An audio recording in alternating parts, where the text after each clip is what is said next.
flies all around me. But I'm on this as part of the trail here. It's the Laurel Highlands Trail on the northern end of Route 30. Around mile marker 46, 47, something in that area. And Route 30 goes over the mountain, but it's not the original road.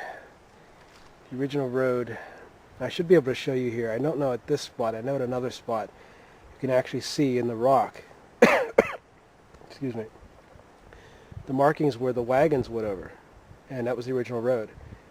And it was different back then. You're talking, these trees here are small. You can look around here.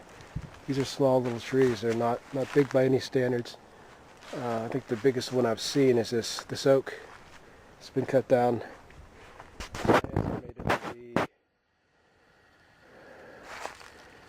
The count of rings about 150 years. So this is probably around the Civil War, somewhere around there. But when you're talking the Forbes Trail, which was what General Forbes took, you're talking around 1754, I believe. George Washington had gone as an emissary for Virginia to Fort Pitt, and he went with Mr. Gist.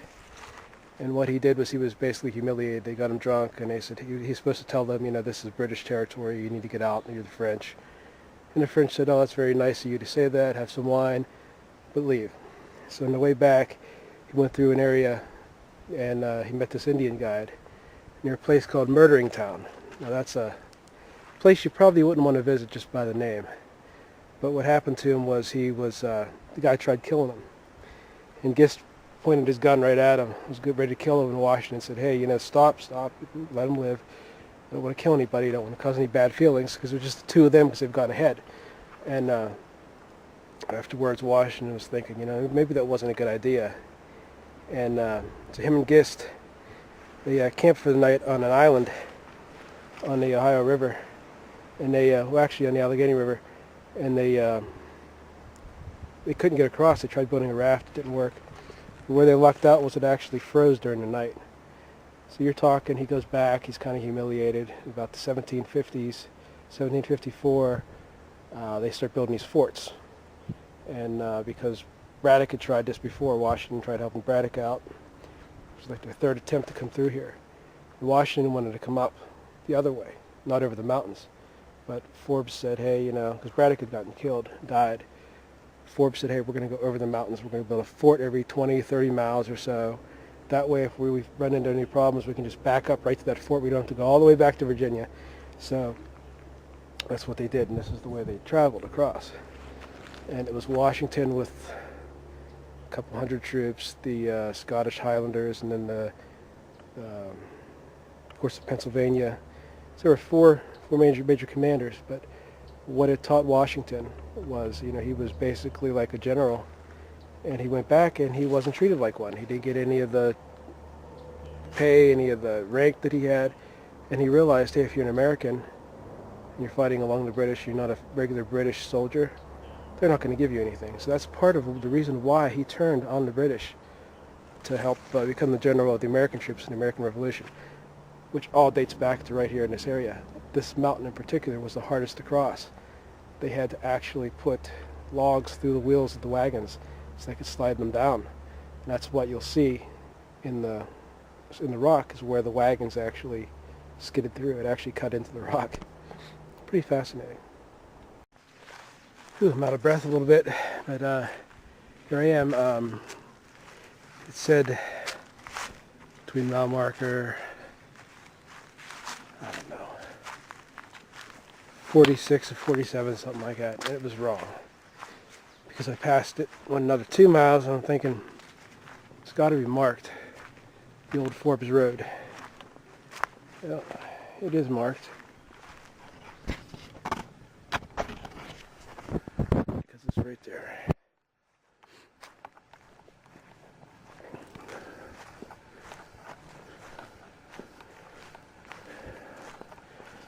And I can see why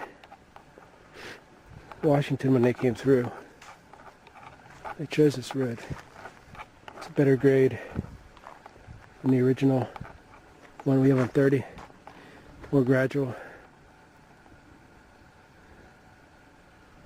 Goes on down here, as you can see. walking a little ways and to cool off a little bit anyhow. Did some extremely rugged walking here. It was not fun, I'll tell you that way.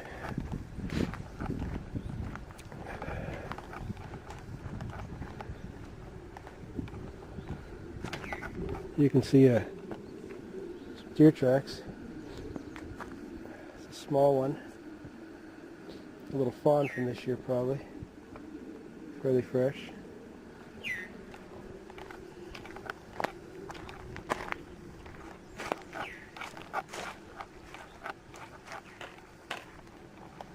Might even be in here.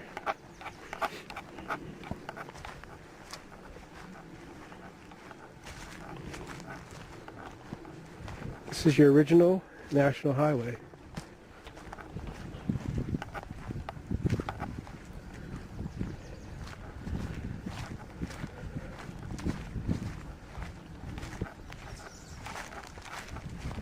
Coming to a gate, which means it's probably private here.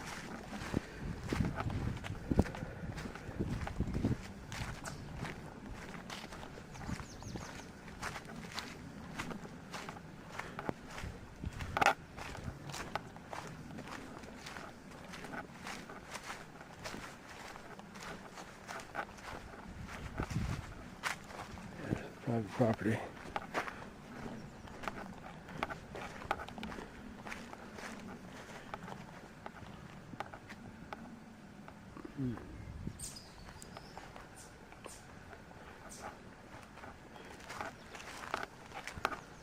This is how they came over the mountain back in the day. Now if you go up further up on the mountain, you'll actually see where there's tracks in the rock that are cut into it. I wanted to walk this little ways to see if I could see any, but I just can't see any. So there you go. So sitting here thinking 1758. That's 256 years ago, I believe, if I'm not mistaken. And that road go from Fort Bedford by Shawnee, where we camped at, over to Fort Ligonier, right at the gates. I don't know what that is, but anyhow, you think about it, George Washington came over with Forbes on that trail. The strange thing is both Generals Forbes and Braddock died. Braddock died on the first attack when they tried coming up through the south against the French. He misinterpreted the Indians. He thought he could go and fight in classic, European, Italians going in and all that crap. But Forbes actually completed the mission and he died later. So that's why Washington was so prominent, because he was basically a lot of times in a lot of battles the only one left that was in a leadership role. But there was Washington there, He'd been a surveyor and brought him here, and he helped figure out where most of these roads would go. What's he doing? He's writing love letters to a girl back home. Not so much love letters, just like this woman that meant the world to him. She taught him a lot.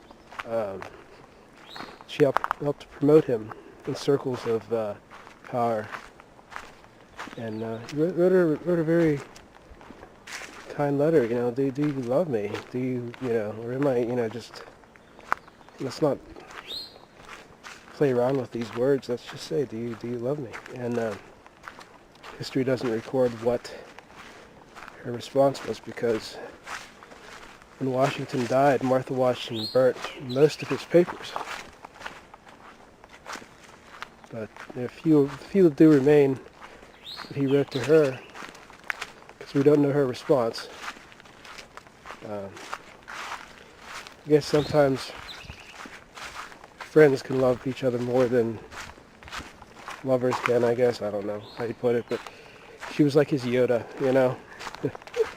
So, just wanted to think about that while I'm out here. And because, yeah, I can talk about the battles, I can talk about the road, but the human being and the human side of it is what I love the most.